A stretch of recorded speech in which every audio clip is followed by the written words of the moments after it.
पटना उच्च न्यायालय ने बिहार सरकार से कथित रूप से जाली दस्तावेजों के आधार पर 609 मदरसों को अनुदान जारी करने की चल रही जांच को 4 सप्ताह के भीतर पूरा करने और तब तक इन पंजीकृत संस्थानों को दी जाने वाली रकम रोकने का निर्देश दिया है।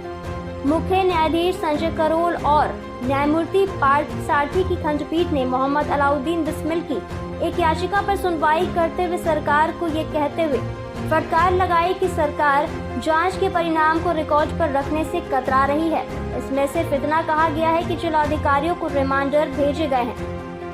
वहीं पीठ ने मंगलवार को कहा कि ये एक समय सीमा के भीतर जांच पूरी नहीं करने के लिए कोई स्पष्टीकरण नहीं है, खासकर जब सरकार ने वर्ष 2020 में अकेले सीतामढ़ी जिले में मदरसा अधिनियम के तहत पंजीकृत कम से कम 88 शैक्षणिक संस्थानों के संबंध में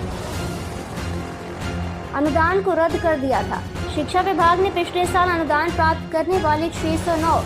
शैक्षणिक संस्थानों की स्थिति की जांच के लिए समितियों का गठन किया था।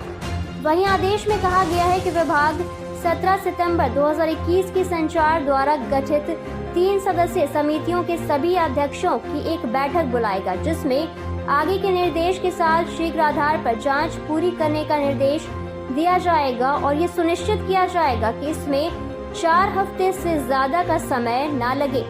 आदेश में कहा गया है कि जब तक कानूनी और सरकारी प्रस्तावों के वैधानिक प्रावधानों की पात्रता और अनुपालन के संबंध में व्यक्तिगत जांच पूरी नहीं हो जाती, तब तक 609 शिक्षण संस्थानों के पक्ष में सहायता अनुदान के रूप में राशि जारी नहीं की जाएगी। वहीं अदालत ने पुलिस को भी इस संदर्भ में दर्ज प्राथमिकी में जांच तेजी से पूरी करने के लिए कहने के साथ ही प्रदेश के पुलिस प्रमुख को 2 हफ्ते के अंदर नवीनतम स्थिति रिपोर्ट के संबंध में हलफनामा दाखिल करने को कहा है।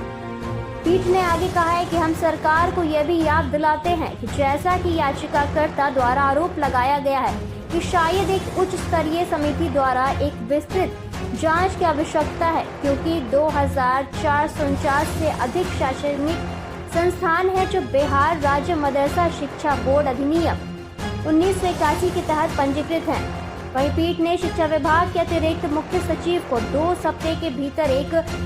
व्यक्तिगत हलफनामा दाखिल करने का निर्देश दिया, जिसमें यह बताना है कि क्या ये शैक्षणिक संस्थान मानदंडों को पूरा कर रहे हैं, कानून के तहत और विशेष रूप से मदरसा अधिनियम के तहत निर्धारित आवश्यक बुनियादी ढांचा उपलब्ध है और क्या इसके तहत बनाए गए नियम और यदि आवश्यक हो तो उपचारात्मक